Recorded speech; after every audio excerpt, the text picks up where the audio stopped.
Olá pessoal, meu nome é Felipe, eu sou contramestre de capoeira e bem, eu gostaria de falar porque é um tema recorrente dentro dos debates e mesas que os mestres sentam e perguntas que alunos fazem, que é como se deu a criminalização e a descriminalização da capoeira no Brasil. Bem, primeiramente a sociedade que a gente vivia no século XIX, e o século XIX é de 1801 até 1900, tá? Era uma sociedade extremamente etnocentrista. Tá? Então, os brasileiros que aqui viviam e os europeus, eles eram etnocentristas, etnopovo, né? E centristas de centro, ou seja, eles eram o centro do mundo. Portanto, até mesmo a política de esbranqueamento da população foi adotada aqui no Brasil. Tá? Ou seja, o ser humano, para ser perfeito, ele tem que ser branco. Para ser inteligente, ele tem que ser branco. Porque negro não era gente. Né? E isso é a frase de um padre. Então, bem, essa política de branqueamento, a capoeira já tinha provado o seu poder na Guerra do Paraguai e em outras diversas disputas com as autoridades policiais que os capoeiristas, as maltas e as bandas faziam e muitas vezes saíam vencedores, tá? E capoeiristas faziam parte da guarda do imperador Dom Pedro II, então por aí nós podemos ver a importância e a força que era reconhecida. Claro, o negro vai ter um porte físico bem mais abrangente, bem mais abrangido do que o porte físico do branco, da maioria das vezes. Quando eu falo preto e branco, eu não estou aqui dizendo para ninguém segregar ninguém, separar ninguém, eu sou preto, eu sou branco, é meramente uma questão didática para que a gente entenda e se coloque melhor na situação. Então a situação era essa, né? Um chefe de polícia do Rio de Janeiro chegou inclusive a relatar que a capoeira era uma doença mental que se proliferava dentro da nossa civilizada cidade. Tá? Então a capoeira era tida como doença mental. E por falar em doença mental, os negros realmente eles eram diagnosticados com doenças mentais e uma delas era a draptomania. E a draptomania, ela dizia que isso era um distúrbio mental do escravo negro de querer fugir. Ou seja, era um distúrbio mental que fazia com que os negros quisessem fugir. Isso é hilário e engraçado, porque se você vive oprimido em um lugar sem higiene, que não tem água, você não é tratado como humano. E a diferença de você prender o animal é que o animal não tem a consciência que ele está ali. Claro, eu também sou contra, mas você prender um humano com sentimentos e você tratá-lo como um animal, qual é a tendência? Você vai querer fugir. Então, os negros eram draptomaníacos, eles tinham a tendência a fugir. Isso era diagnosticado, uma doença mental. Um FDP americano veio com esses estudos. Né? E um outro distúrbio mental que os negros tinham era o distúrbio mental de um negro não reconhecer o direito de propriedade que os senhores tinham sobre eles. O que é óbvio, né? Ninguém tem direito a possuir ninguém, especialmente daquela forma. Tá? Então, para vocês terem noção da opressão que os negros sofriam e que sofremos ainda. Né?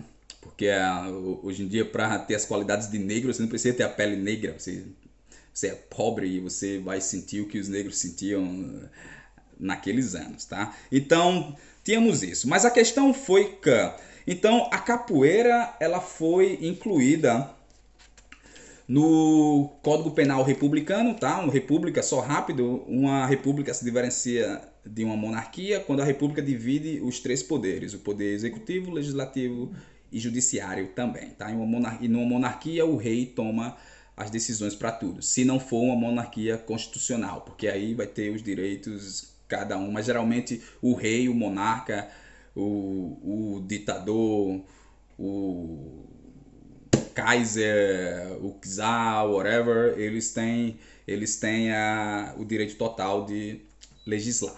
Mas numa república não. E o Brasil, em 1889, após o desfile, né, que deu o golpe no imperador Dom Pedro II, o Brasil passou a ser uma república. Então, no Código Penal, Republicano de 1890, pelo Decreto-Lei 847, de 11 de outubro de 1890. O Decreto-Lei ele citava a capoeira. Interessante porque nesse Decreto-Lei ele também tinha um artigo, que por sinal o seu artigo 1º, e o artigo 1º do Decreto-Lei dizia, Decreto-Lei é 847, né, de 1890, o Código Penal Republicano, ele dizia que ninguém poderá ser punido por fato que não tenha sido anteriormente qualificado crime e nem poderá ser punido com penas que não estejam previamente estabelecidas. E a capoeira, ela se fazia tão perigosa, né, para o status quo da sociedade que ela teve que ser incluída no Código Penal, inclusive em circunstâncias bastante hilárias. Então, o artigo 402 do Decreto-Lei 847 de 1890, ou seja, o Código Penal Republicano, falava que fazer nas ruas e praças públicas exercícios de agilidade e destreza corporal, ou seja, eles reconheciam a nossa agilidade e destreza corporal, né? Conhecidos pela denominação de capoeiragem, andar em correrias com armas, e aí já não tem muito a ver com a capoeira, já vai para outras coisas. E andar em correrias com armas ou instrumentos capazes de produzir uma lesão corporal, provocando tumultos ou desordens, ameaçando pessoa certa ou incerta, ou incontido algum mal a outros, certo? Então, bem, tem a ver com a capoeira, porque a capoeira por si só, ela produzia tumulto, ela era uma arma, ela era sinal de desordem, né? E ela ameaçava pessoas certas ou incertas. Afinal, as maltas e as bandas não viam, né, em quem metiam o pé, tá? E aí a prisão, a pena era de prisão celular de 2 a 6 meses. Você ia ser preso de 2 a 6 meses, tá?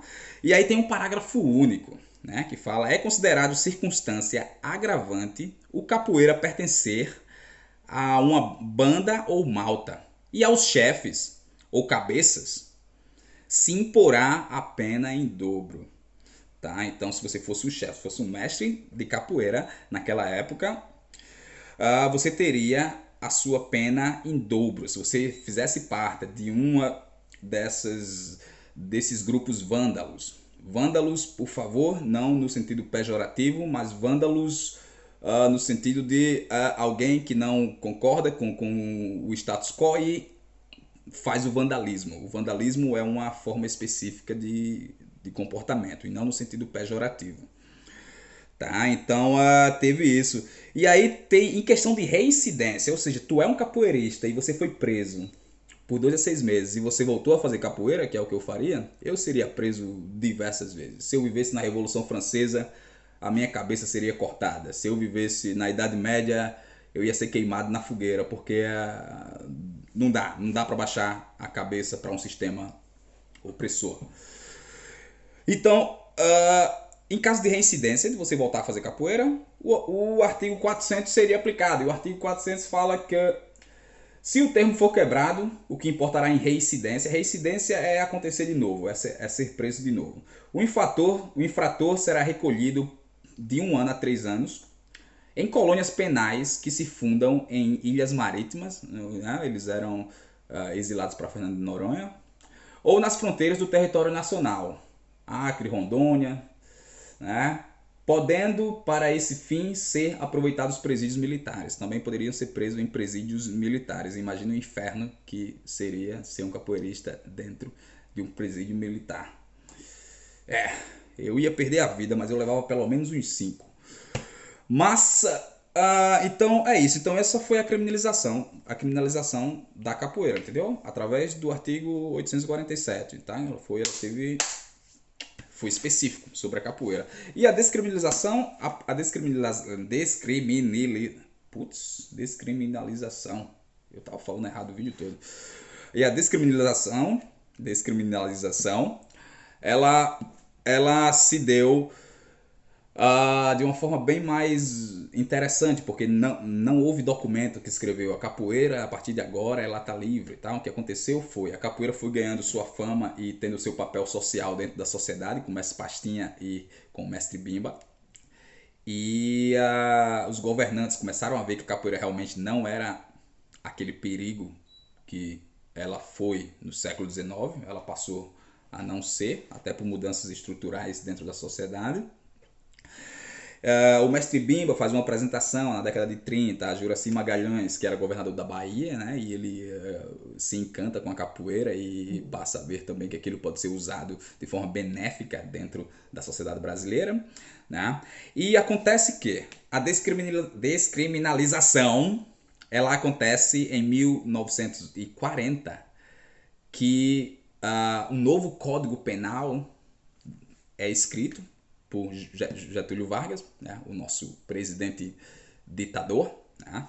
Nós vivíamos então em uma ditadura chamada ditadura do Estado Novo, certo? Então em 1940 um novo Código Penal brasileiro é escrito, e esse Código Penal ele não cita capoeira. E como sabemos, até hoje, né, algo que não está em lei, ele não pode ser punido, tem que estar em lei. O nosso artigo 5 o nosso inciso 2º do artigo 5º da nossa Constituição de hoje, né, da nossa CF 88, ele fala que ninguém é obrigado a fazer ou deixar de fazer nada senão em virtude da lei. Ou seja, se não está em lei, você não é obrigado nem a fazer ou a deixar de fazer.